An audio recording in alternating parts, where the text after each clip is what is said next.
This is a $2 billion business rebranding towards the clean girl aesthetic. We're taking the old logo of a bubblegum pink unicorn and replacing it with this embossed unicorn like a historic coat of arms. I'm not mad about this rebrand. Hold on before you start cussing in the comments. With the recent societal shifts after the election. So PrettyLittleThing basically said, BBL culture, you're done. That was fun. That was cute. Thank you for the sales.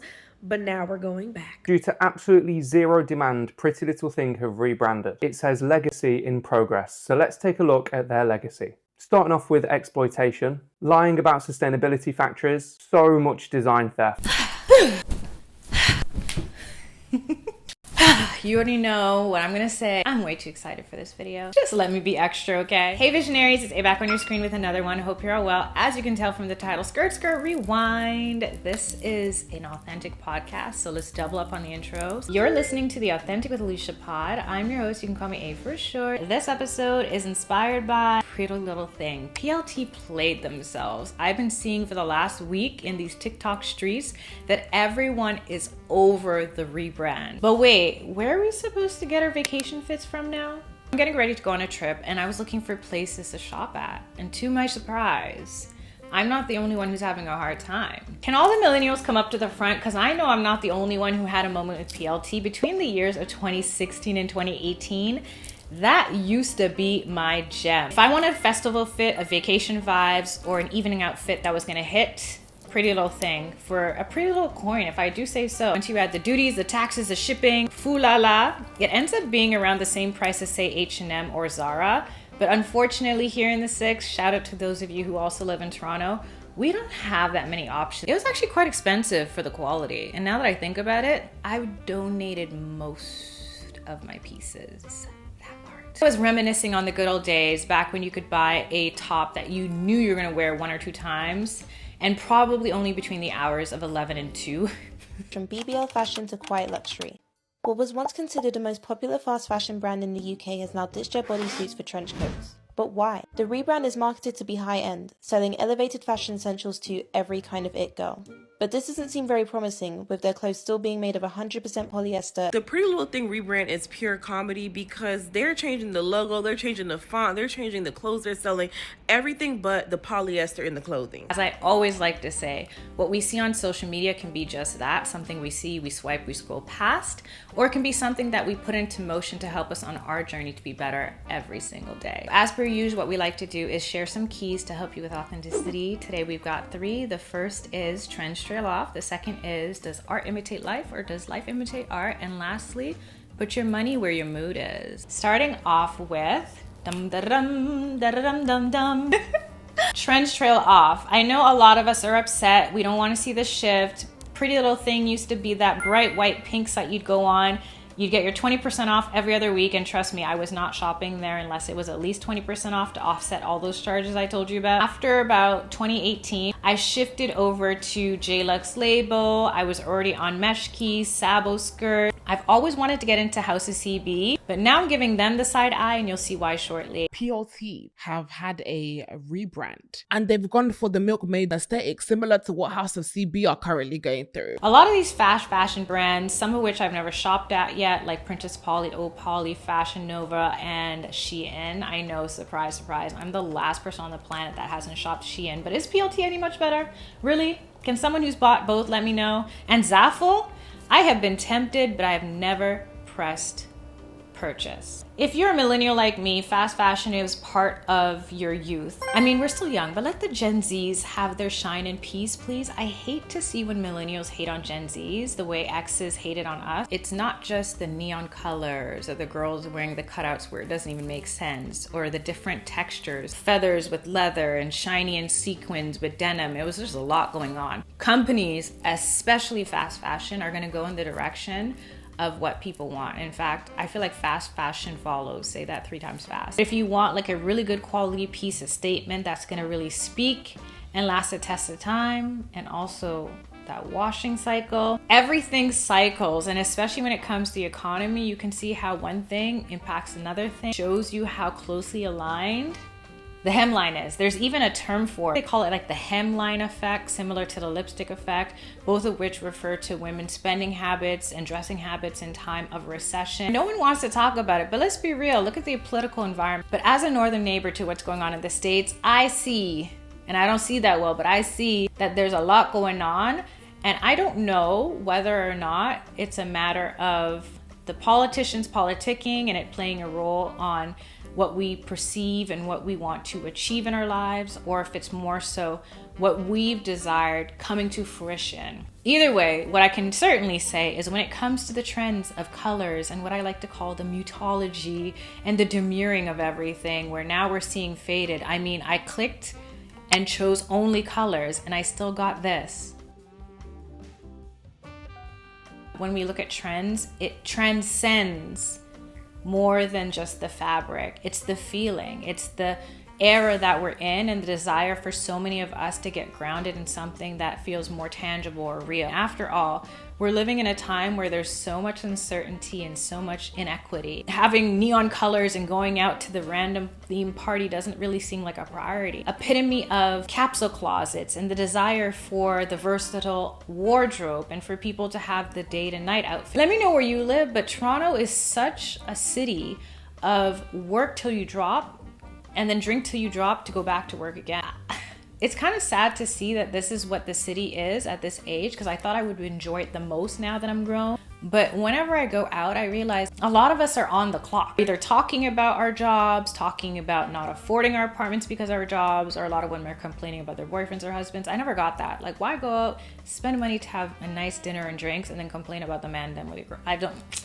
Let me know. So the clothes that we're putting on is either super duper casual. Like when I tell you the last couple times I walked King West, everyone was wearing flannels and dirty sneakers. Wait, this is clubbing district now? I remember when it used to be John and Adelaide. If you know, you know, comment below. To see people standing in long lines in the cold, it just shows a shift. And hey, if you like it, I love it. I'm not here to judge because style is personal. It's an expression of self. And if you don't feel like you need to dress up where you're going, that's perfectly fine.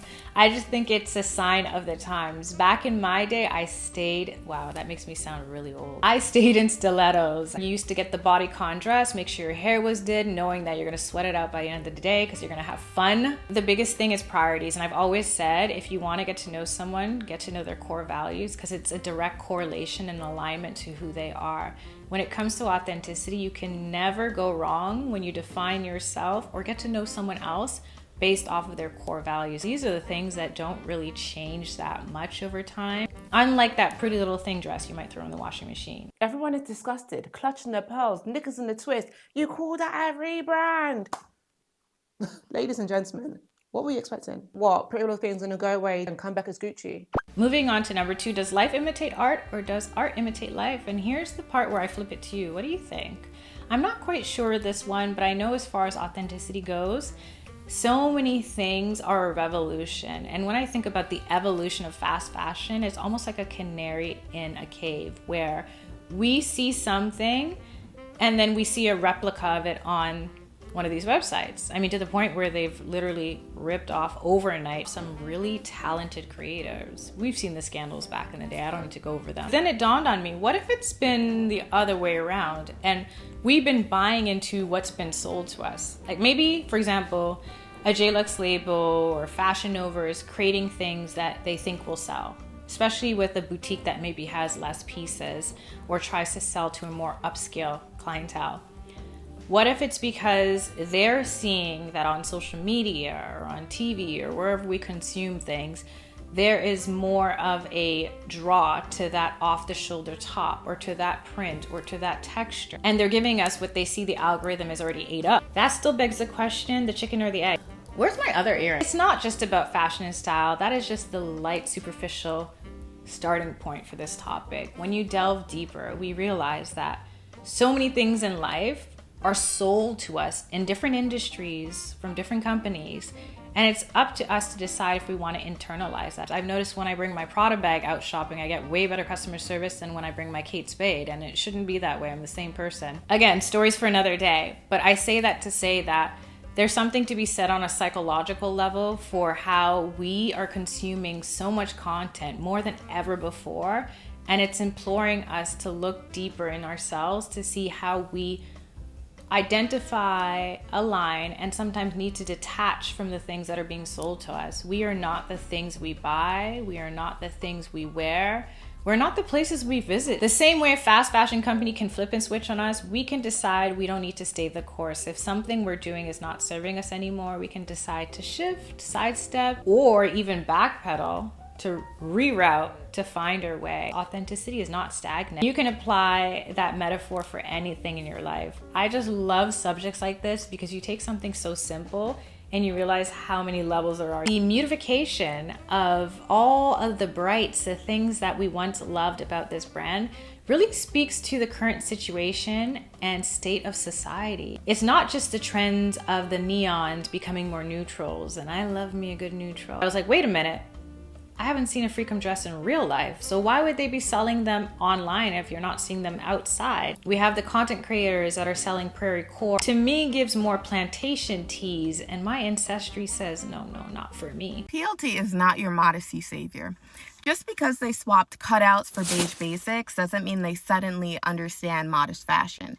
And if you've actually been dressing modestly for a while, you already know. But on the other hand, we have people who want the outfits that they can wear to the office and then to cocktail happy hour or on date night. They want the more versatile pieces to add to their wardrobe, like a capsule closet. This side of the subject starts to dabble into the own nothing, have everything conversation, which I don't really have time to get into today. So much of what we're seeing is merely a reflection of what's been sold to us for the last decade. The fast fashion switch up with PrettyLittleThing was more than months in the making. Shifting so swiftly the way they have, I don't think it was so much about quickness as much as it was about conciseness. They're clearly selling something else. And I don't know if people are willing to pick up what they're putting down, seeing as you can buy it from so many other retailers nowadays. I promise you this is not what we wanted.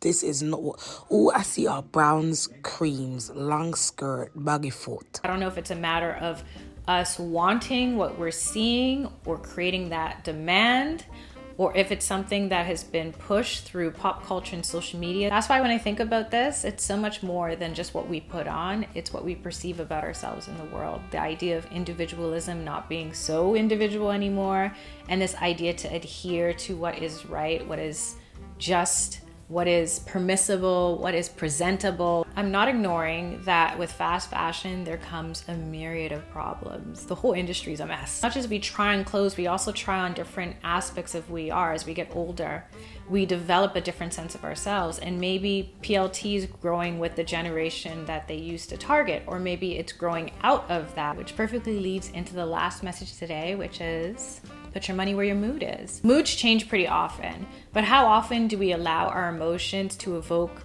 enough of a shift to see that change? Do you feel like you are being overlooked? You're being muted? Feeling like your experience is being minimalized? Take it from me, someone who's been losing vision for 15 years, there is nothing more empowering than advocacy. I wish I'd learned that years ago.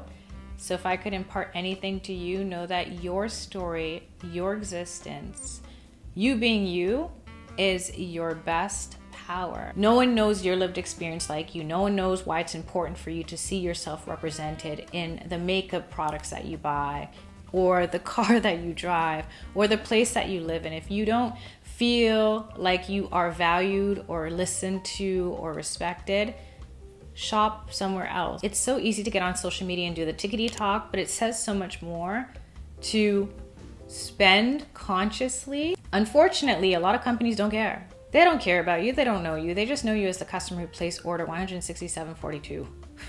PrettyLittleThing went from insta baddie aesthetic to quiet luxury aesthetic confirms that I was not crazy, and that is in fact trendy to be timeless. Their attempt at classic and timeless fashion is making everybody look the same. And what we gotta do is remind them that they are servicing us and taking our coins elsewhere. But until then, there will always be something else that we can discuss that can help us on our authentic way. If you have any suggestions, leave them below. If you want more of these, I do 4 audio pods monthly over on Patreon, as well as 1 video essay, so you can head over to support.